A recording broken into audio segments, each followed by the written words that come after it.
Hi team, welcome to Wiggins Maths. In this video we're going to be looking at integrating problems that involve partial fractions. Okay, so first thing of course, do not neglect the formula booklet. Okay, so we're going to look at three examples in this video. The first one is a standard partial fraction. Okay, normally in these questions it will be something along the lines of part A, write this as partial fractions. Okay, if it's not there, we need to be able to recognize that this can be written as partial fractions. So let's do that. Just a reminder how to actually rewrite as partial fractions. We know that all it means is written out as the sum of part fractions. Okay, we know that if we add these two together, it's going to look something like this. We just need to now figure out what a and b are. So it's the same as 4 subtract 2x. So we can now write out this statement. And we know that it is true. But we just need to figure out for which values of a and b is it always true. So stops it from being a conditional identity, and eventually we can add an extra line in there to make it an actual identity. Okay, so let's substitute some values of x in. Sensible value would be x equals 3. That would give me negative 2 is equal to 2b, which therefore implies that b must be negative 1. Another sensible value of x to substitute in would be x equals 1. Give me 2 equals negative 2a, which implies therefore that a must also be negative 1. Okay, so we can now rewrite the original integral. We can rewrite the original integral as negative 1 over x subtract 1 over x subtract 3. And we know how to integrate these, okay, from the reverse chain rule video. So we know it's going to be negative ln x subtract 1 subtract ln x subtract 3 plus c. Lovely stuff. Okay, second problem. This time it's something we need to look out for. This is in fact a top-heavy fraction. If we were to expand this, we get 4x squared on the bottom as our largest term, 8x squared on the top. So we know it's top-heavy. What we need to do when it is a top-heavy fraction is we need to look firstly at the powers of x. If they're the same, but we recognize it to be top-heavy, then we know there is just going to be some number remainder, some numerical remainder.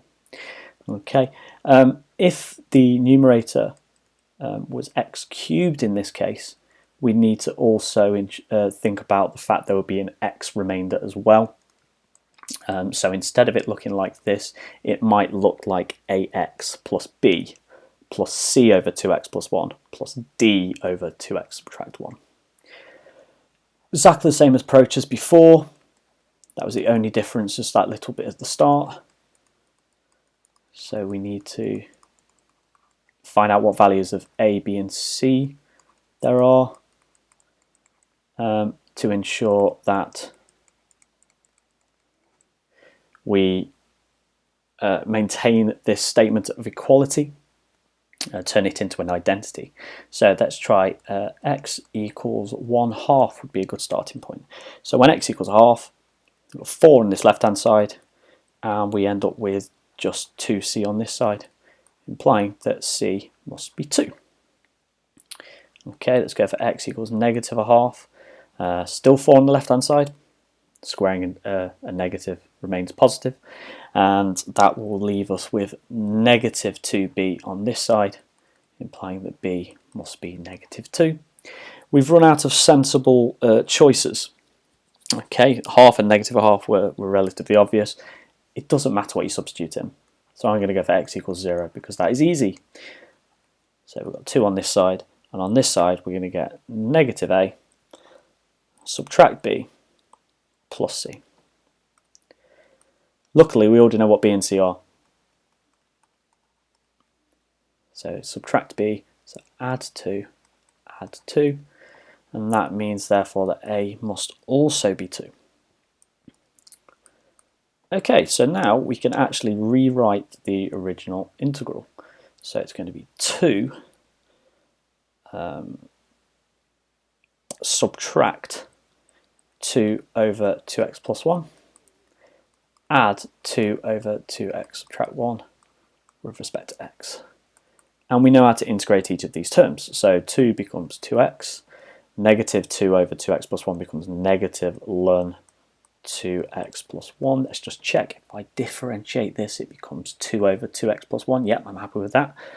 And then this one will become ln of 2x subtract 1. Let's just check that. So if I differentiate this, it becomes 2 over 2x subtract 1. So I'm happy with that, plus c. Great stuff. Okay, so our final example is where we have a repeated factor. Now often this is a key indication that this is going to be a question by partial fractions if we're not told. So this is just a reminder really that when we have a repeated factor, we need to also consider a linear factor. So we could have that fraction. It could have also been some linear 3x plus 2's, and it could also be that. So once we've identified that and set it up like this, we can write down this statement once more. So a and then b, and this time we need to remember that in order to get the same denominator we must multiply it by both of those brackets, and then c must be multiplied by this term. Again, sensible values of x, I'll go for x equals 1. So on the left hand side it will still be 25. On the right hand side that will be 25c. Okay, another sensible value of x would be negative 3 over 2. So left hand side again will be 25. Right hand side, well, that will go, and it will leave me with 5 over 2a, which tells me that a must be 10. And then we've run out of sensible options. So again, I'm going to choose x equals 0 because it's easiest. So in this case, it's going to be a plus 3b plus 9c.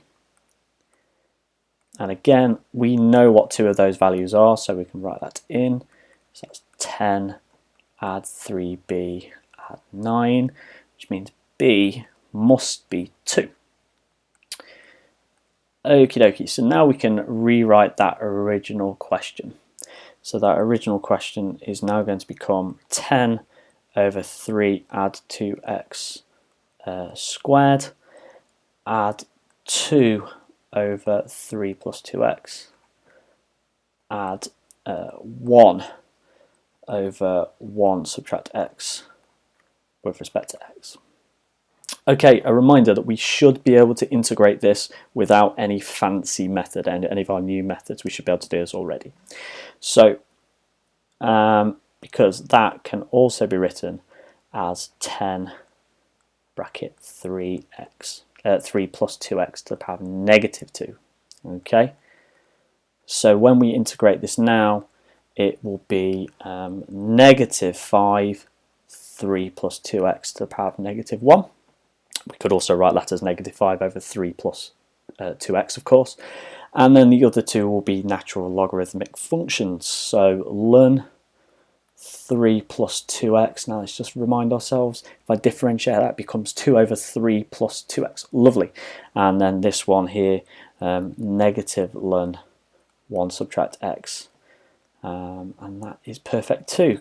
Great stuff. Wonderful. Right, so once again, if you found this video useful, please subscribe, tell your peers. I'll be aiming to upload new videos each week to ensure that we are as successful as possible. And of course, remember, amateurs call it genius, masters call it practice.